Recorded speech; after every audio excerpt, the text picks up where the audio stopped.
Hello and welcome to a podcast series that we're entitling America Under Fire, The Old Guy Speaks. These videos grow out of a burden for younger folks who are busy working, raising a family, living their lives, and asking what's happening to America. What's happening is called Cultural Marxism, and many of those engaging in it aren't even aware that it's a strain of communist thought. The objective here is to provide a little info to help you understand some of what's happening. I'm going to use notes so as to stay a little disciplined and to not waste your time.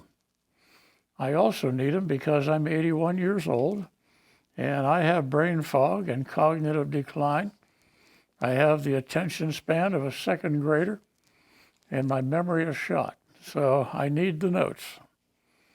One comfort that I have is that I believe Chuck Norris is 3 years older than I am, and he's still getting in the ring. So if Chuck Norris can get in the ring, I can too. I don't know how long this talk will be. We're going to break it into viewable segments that will vary in length. And I'll be interspersing squibs, what I'll call squibs, pieces of information stuck in here and there after writing out these notes in the spring of 2024. And I'll also mention books or other resources to help you with your own research. We're going to cover some sobering information to help you understand, but I also pledge to bring you hope after covering the sobering stuff. And I hope you'll stay with me through at least the 3 podcast segments on the US dollar, which will follow this introduction.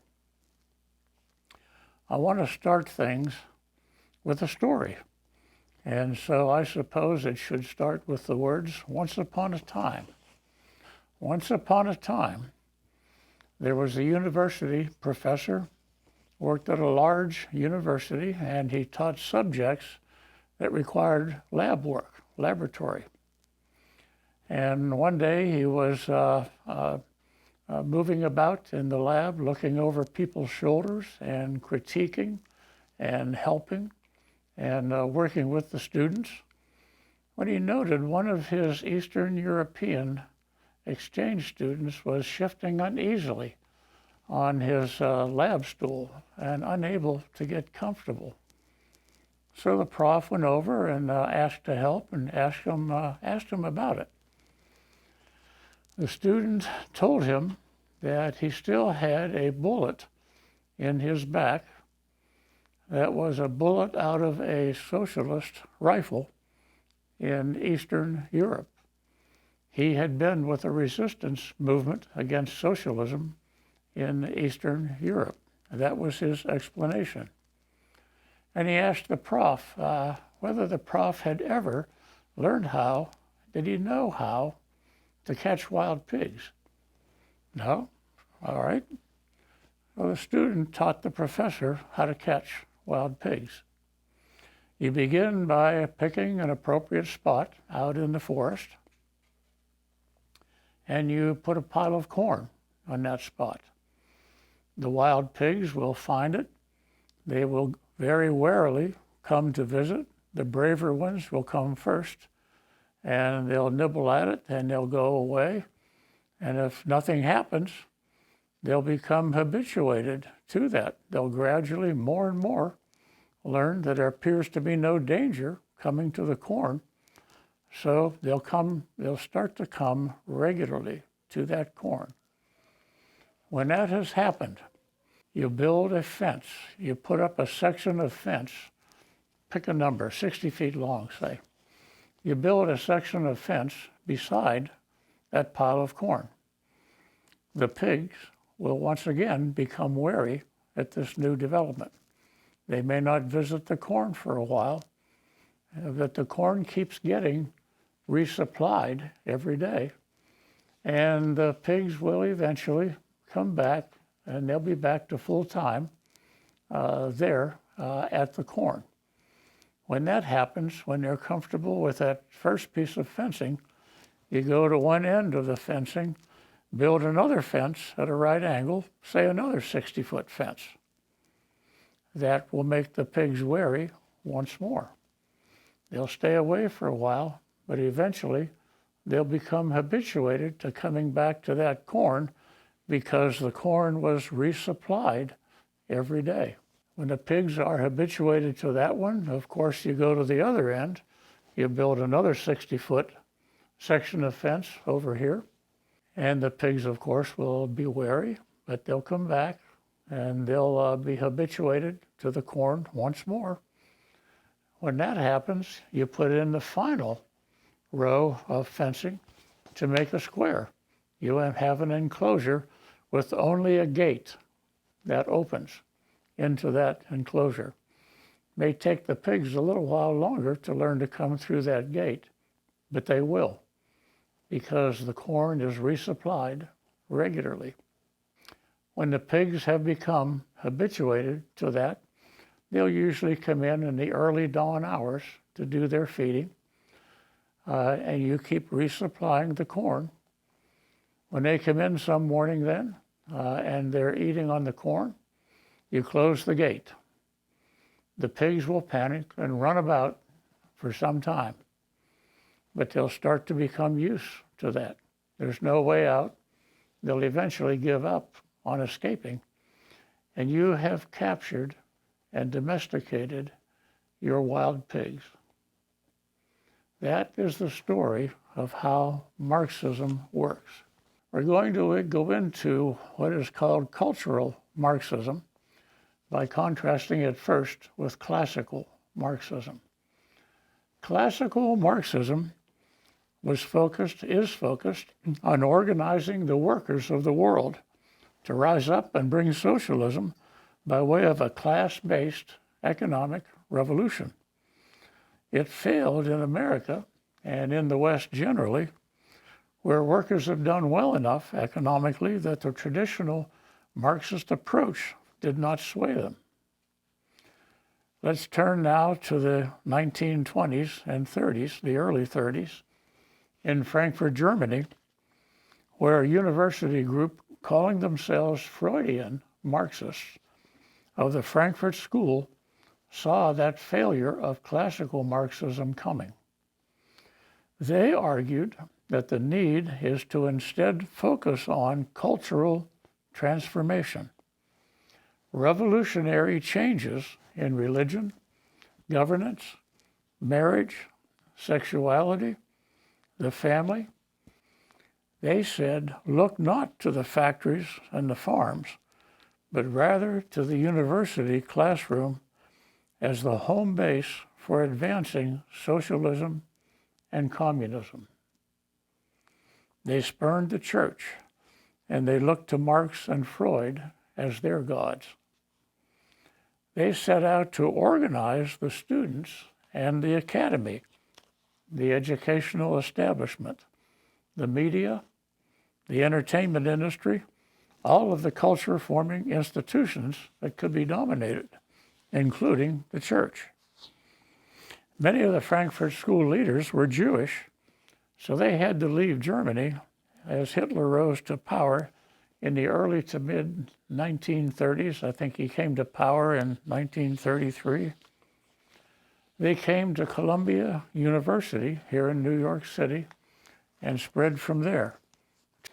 Antonio Gramsci, he was an Italian socialist of the time, called their subsequent efforts the Long March through the institutions.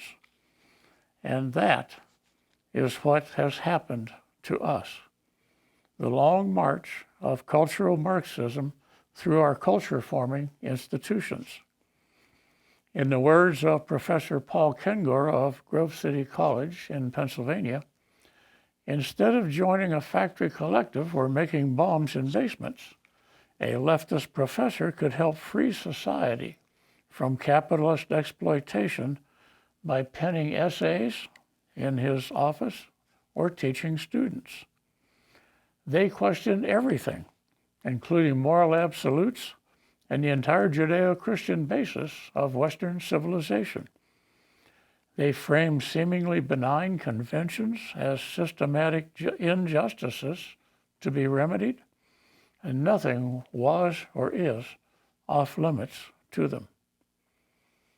They fostered a dogma so critical that it would brand itself as critical theory, with many offshoots like queer theory, feminist theory, critical race theory, and so on. We now have entire collegiate departments of critical theory, social justice, and so on, in a never-ending search for the newest class of victims to be avenged. The goal of cultural Marxism is socialism, fascism, communism, collectivism overall. Collectivism is the overarching term. Collectivism in general. In order to progress, it must eliminate private property rights, religion, and the family unit. It requires that we yield up our individual rights and our individual identity to group identity. And that's a major point. It employs a fear-based centralization of power, and it eliminates the middle class, producing a society with a few elite masters and everyone else living in poverty. To give you a little background on it, there's a book I can recommend to you. A little bit of reading. This book would give you a bit of a flavor of what cultural Marxism might be looking for. This book, 1984, is by George Orwell. It's about a dystopian future sought by cultural Marxism. This would be a good book. There's another one I don't have with me, but it is a very similar type book with a slightly different perspective, and that is Aldous Huxley's book, his novel called Brave New World, from about the same time frame. So 1984 and Brave New World would be a couple of novels that deal with the dystopian future that is sought by Marxism. Let me mention a leading light of cultural Marxism, a guy named Saul Alinsky.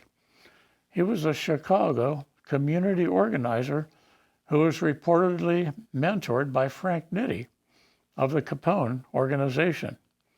He opposed things like capitalism, private property, individual rights, and he wrote a book called Rules for Radicals on how to weaken and destroy a society from within, how to advance radical goals while camouflaging them so as to appear to be working within the system. He dedicated his book to Lucifer, whom he called the first radical. He advocated saying and doing anything for power. His goal was to fundamentally transform the United States of America. He said he came not as a reformer, but rather as a destroyer. He and his book, Rules for Radicals, have had a great influence on way too many people in America. Squib. Here's your first squib. Squib. One of Alinsky's recommendations was to accuse your enemy of whatever it is you're doing. It creates confusion and distracts from the real culprit. If called to account, they can dilute the charge by saying everybody does it. Squib, a related squib, closely related. Cultural Marxists practice projection. They rationalize their destructive behavior by projecting it on to others. Let me give you a perfect example. Accusing others of misinformation and disinformation, a topic that we'll discuss later. Just a perfect example. So that's just a little bit of perspective on the topic of cultural Marxism. We'll dig down now in further segments. We have several segments on various aspects of it. So we'll take a break at this time and hope you come back and join us for segment 2, which will start our coverage of the U.S. dollar. Thank you.